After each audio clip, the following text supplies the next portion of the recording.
ሐረግ ድራማ ክፍል 143 ላይ ያፌት እንግዲህ ከታገተበት ቦታ ወጥቷል ማለት ነው። አቤልን ደብድቦት ከረባብቶት መልእክት ለናታን እንዲያደርስ ካደረገ በኋላ የቤቱን ቁልፍ ቀምቶት በውጭ ቆልፎበት ነበር የወጣ።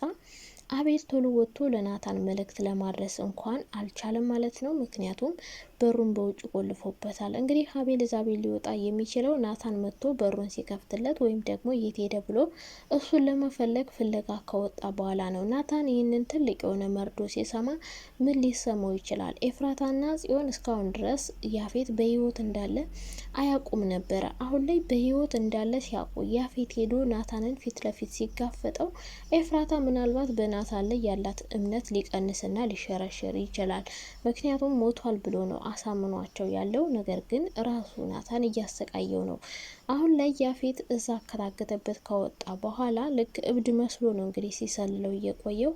እያንዳንዷን ነገር አስመልሳለሁ፣ እወስዳለሁ፣ የኔን ጨረቃም ወስጄ ንግስት አርጌ አኖራታለሁ እያለ ነው። ኤፍራታን እንደሚቀማውና ከኤፍራታ ጋር እንደሚኖሩ ናታንን ባዶውን እንደሚያስቀረው እንግዲህ ለአቤል እየዛተበት ነበረ። አቤልንም እንግዲህ በህይወት እንዲኖር እንደማይፈቅድለትና ነገር ግን ለአሁኑ መልእክት እንድታደርስልኝ ስለምፈልግ ምንም አላደርግም እያለው ነበር ማለት ነው ያፌት አቤልን። እንግዲህ ያፌት እዛ ቤት ማምለጡ ድራማውን ሙሉ በሙሉ ይዘቱን ይቀይረዋል። ምክንያቱም ናታን ያፌትን ከማሳደድ እንግዲህ ያፌት ናታንን ማሳደድ ይጀምራል ማለት ነው። በሌላ በኩል ትዝታ ከታሰረችበት ትወጣለች ማለት ነው። ትዝታ ማለት የናኦድ እናት ናት ማለት ነው። በፊት ናታንን ስታሰቃዩ የነበረችው የያፌት ተቀናቃኝ፣ አሁን ግን ያፌትና ትዝታ በአንድ ሆኖ የሚሰሩ ይሆናል ብዬ አስባለሁ። ምክንያቱም ናታን ነው ያሳሰራቸው። ያፌት ደግሞ እዚህ ቦታ ወጣ ማለት ያው ናታንን ማሰቃየታቸውን ይጀምራሉ ማለት ነው። ሌላኛው እንግዲህ ሉሊት ናት። ሉሊት እንግዲህ እዛ ቤት ውስጥ ተደብቃ ገነትን በጋዝ እስከ ማፈን ደርሳለች። ከዚህ በኋላ ደግሞ ሌላ ነገርም ልታደርግ ትችላለች። ሉሊት እብድ መስላ እንግዲህ ከቢኒያም ጋር ሆና ሌላ ሴራ እያሴረችባት ነው ማለት ነው። ይሄ ሁሉ ወጥመድ የተጠመደው እንግዲህ ለኤፍራታና ለናታን ነው፣ እንዲሁም ለገነት ማለት ነው። ለኤፍራታ እናት ጽዮንና ናታን ቢታረቁም ሰላም ቢሆኑም ነገር ግን አንድ ችግር ሊፈጠር መንገድ ላይ ነው ማለት ነው። ይህም እንግዲህ ዳግም ትልቅ ስህተት ሰርቷል ማለት ነው።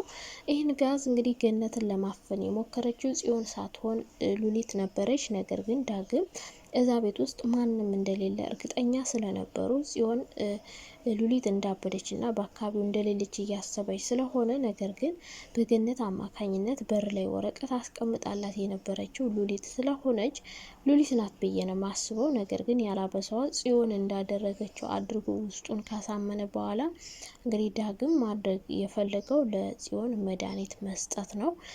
እናቴን እንደዚህ ለምን አደረገችብኝ? እንደዚህ ካደረገችብኝማ እበቀላታለሁ በማለት እንግዲህ ለጽዮን መድኃኒት ሰጥቷታል ማለት ነው። ውሃ ውስጥ ጨምሮ እንግዲህ ጽዮን ይህን መድኃኒት ከሰጣት እንግዲህ ወይ ትሞታለች ወይም ደግሞ ትታመማለች ማለት ነው። ከሞተች ግን በጣም ያናድዳል። ምክንያቱም ያፌት በህይወት እንዳለ ማወቅ አለባት። ያፌትም ወጥቶ እህቱን እስከሚያገኛት እየቸኮለ ነበረ። ሲሆንም ወንድሟ በመሞቱ በጣም እየተጸጸተች ነበረ። ምክንያቱም ካሁን በፊት ያፌት ወንድሟ እንደሆነ ስለማታቅ ነበረ የምትጠለው። ስለዚህ ያፌትን ሳታገኘው መሞት አለባት ብዬ አላስብም። ከናታን ጋርም እንግዲህ ሰላም ከሆኑ ሰላም ፍቅር ከሆነ በኋላ ትንሽ ሳታጣጥም መሞት አለባት ብዬ አላስብም። ዳግም በእርግጠኝነት በጣም ይጸጸታል።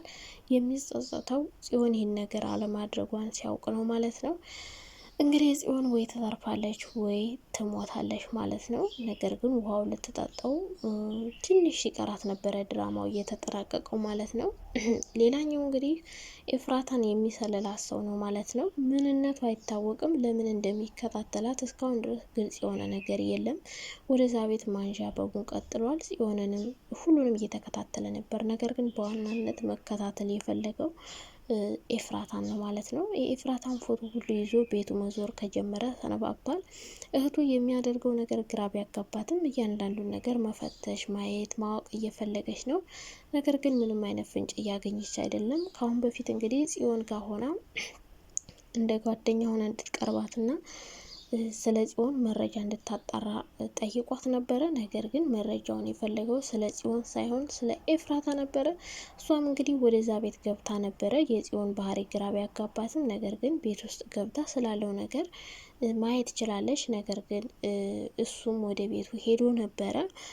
ቤት ከሄደ በኋላ ገነት እንግዲህ እነ ናታን እዛ ቤት እንደወጡና እዛ ቤት እንደማይኖሩ ትነግረዋለች። እሱ እንግዲህ በምንም መንገድ ኤፍራታን ሊያገኛት ስለማይችል አዲሱ ቤታቸውን መሄድ ስላልፈለገ፣ ምክንያቱም እዛ ከሄደ ስለሚነቃበት ሀሳቡን ቀይሮ እንግዲህ በእህቱ መንገድ ወደ ኤፍራታ መቅረብን ነው አማራጭ ያደረገው።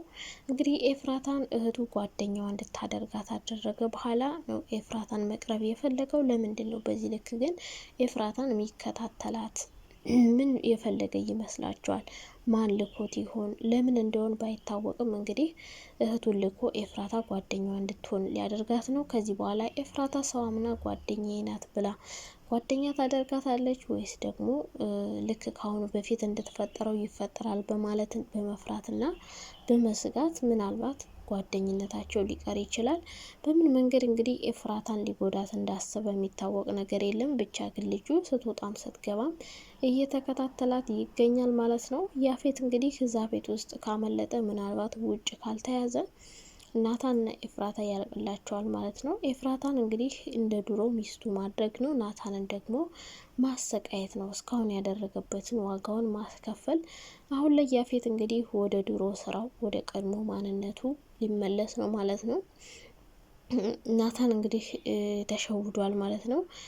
ከዚህ በኋላ ያፌት እዛ ቤት ውስጥ ከወጣ ሐረግ ድራማን ሙሉ በሙሉ የሚቀይረው ይሆናል ማለት ነው። ሉሊትም እንግዲህ እብድ መስላ ብዙ ነገር እያደረገች ነው። ያፌትና ሉሊት እንግዲህ ተመካክረው ነው ሁለቱም እብድ ሆነው እነሱን ማጥመድ የፈለጉት። ቢኒያም ደግሞ እነሱን ራሱን ቀይሮ መከታተል ነበረ ስራው እያደረገው ማለት ነው። አሁን ላይ ቢኒያምና አቤል ከባድ ጦርነት ውስጥ መግባታቸው አይቀርም። ምክንያቱም አቤል ጽዮንን አሁንም ቢሆን ይወዳታል፣ ያፈቅራታል። ጽዮን ደግሞ የምትወደው ቢኒያምን ነው። ቢኒያም የሚወደው ጽዮንን ነው። ጽዮንን የሚነካትን ሰው በሙሉ እየተከታተለ ማጥመዱን ተያይዞታል ማለት ነው። ከዚህ በኋላ ጽዮንና ቢኒያም በምን መንገድ አብረው ሊሆኑ ይችላሉ? እንግዲህ ቢኒያምን ናታን ማየት አይፈልግም። ምክንያቱም ካሁን በፊት ክደት ስለፈጸመበት ማለት ነው። ነገር ግን ምናልባት በያፌት በኩል ጽዮንን ሊያገኛት ይችላል ማለት ነው። ናታንን የሆነ ነገር በማድረግ ጽዮንን የራሱ ለማድረግ የሚሞክር ይመስለኛል። ቢኒያም እንግዲህ ይህን ነገር ያደረገው ጽዮንን ላለማጣት ነው። ጓደኛውን ናታንን ክዶ ከያፌት ጋር ሆኖ ሊወጋው የቻለው ማለት ነው።